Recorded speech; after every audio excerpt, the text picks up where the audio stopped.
Gandang araw mga kapatid at kitang-kita natin yung napakagandang sinag ng araw. Ang kung tawagin nila ay haring araw.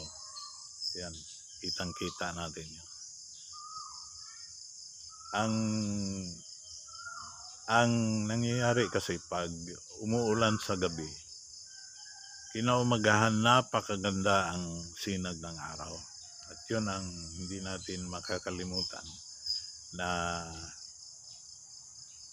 matatamaan tayo ng sinag ng araw dahil yan yung pinakamabisang vitamin D para sa ating katawan, lalo na sa ating mga seniors. Yung mga, kahit na hindi seniors nga kailangan yung vitamin D. Napaka-importante yun. Kaya tayo naglalakad-lakad dito. At tayo nga ay nagbabalik sa ating halos araw-araw na pagsasalita dito. Dahil hindi natin yung isa sa nagbuhay muli ng aking damdamin para magsalita ay yung nangyari sa NAIA International Airport. Kasi naawa ako doon sa bata na si Malia. Isipin mo 4 years old pa lang. Yung istorya kasi ni Malia, alam niyo kung ako ang magsasalita tungkol diyan dahil sa napakagandang istorya ni Malia. Sabi nga ng ating Pangulong Bongbong Marcos na the lost lives at the NAIA and the aesthetics must not be in vain. Kailangan meron siyang, nahanap tayo ng purpose sa ating mga diwa at damdamin bilang mga Pilipino kung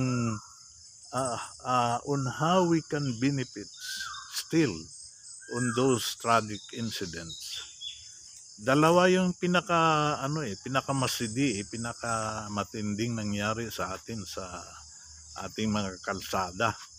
Yun yung nangyari sa NAIA at saka yung sa aesthetics.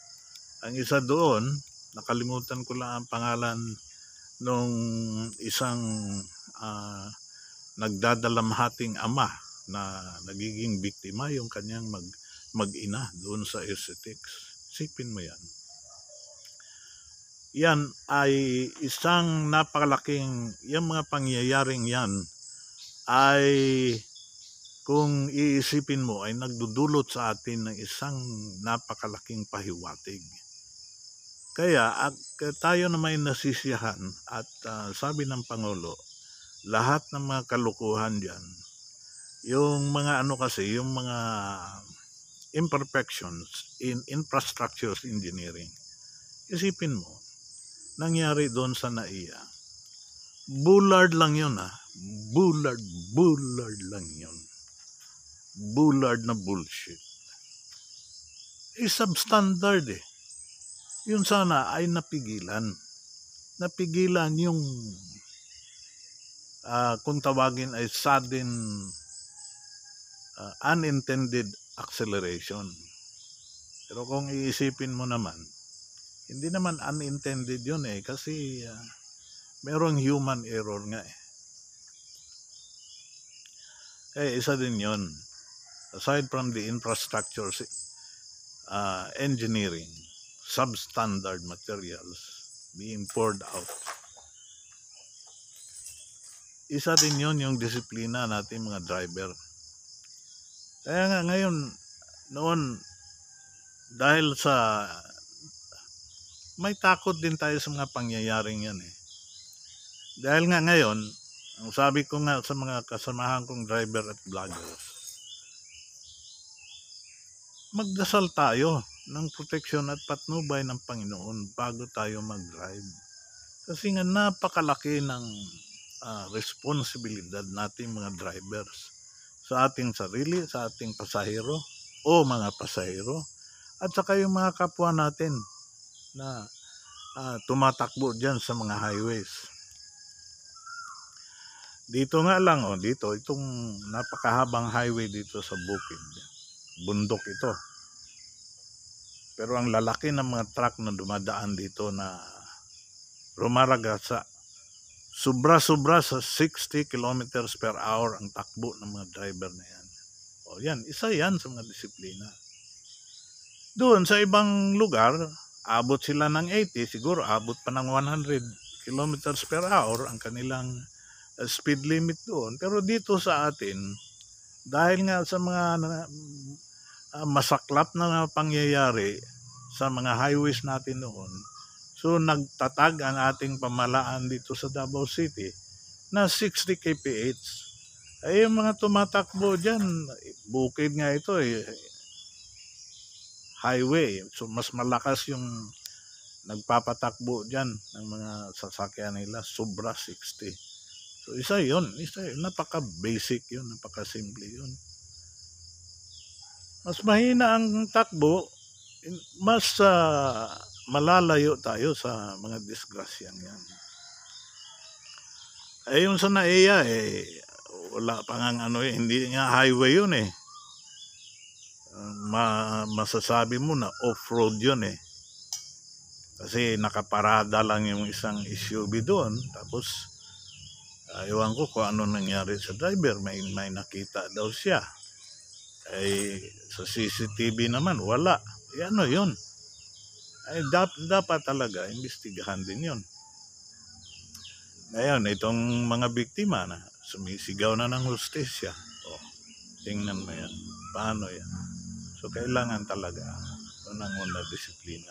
At yan ay makakamit natin kung tayo ay palaging nagdadasal. Ngayon nga, ang ambag ko nga nasalita sa mga kasama natin mga driver, magdasal tayo bago tayo magpaandar ng ating mga sasakyan. Ngayon nga ay mas inagahan ko pa. Bago ako pagkagising ko, yun kaagad ang pinagdadasal ko na magkaroon tayo ng proteksyon at patnubay ng Panginoong Hesus sa ating mga highways. Madali lang na, but we must pray to the right God. Isa din yun. Unang-una, pinaka-basic, we must pray to the right God, not to the wrong God. Wala rin mangyayari yan. Kasi nga, ang sinasabi ko palagi dito, ang inaambag ko palagi. Kasi hindi tayo pwedeng manahimik na lang din Dapat magsalita tayo. Ngayon, dahil inilabas ko ang aral na yan, napaka-basic naman yan Magbasa ka lang ng Holy Bible mo, andyan yan na ang ating patnubay at kaligtasan ay nasa pangalan lamang ng Diyos. Ano ang pangalan ng Diyos? Ang ating kinikilalang pangalan ng Diyos ay ang pangalan ng Panginoong Hesukristo. God, the Lord Jesus Christ. Yun lang po yung pangalan na magdudulot sa atin ng tunay na kaligtasan.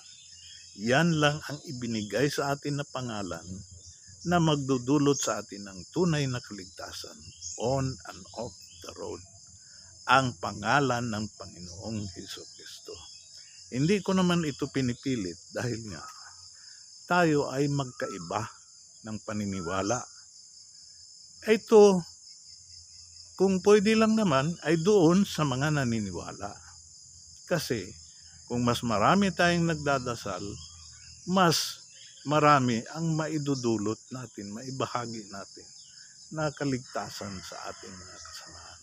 Kaya sinasabi ko nga na hindi ko pinipilit ito.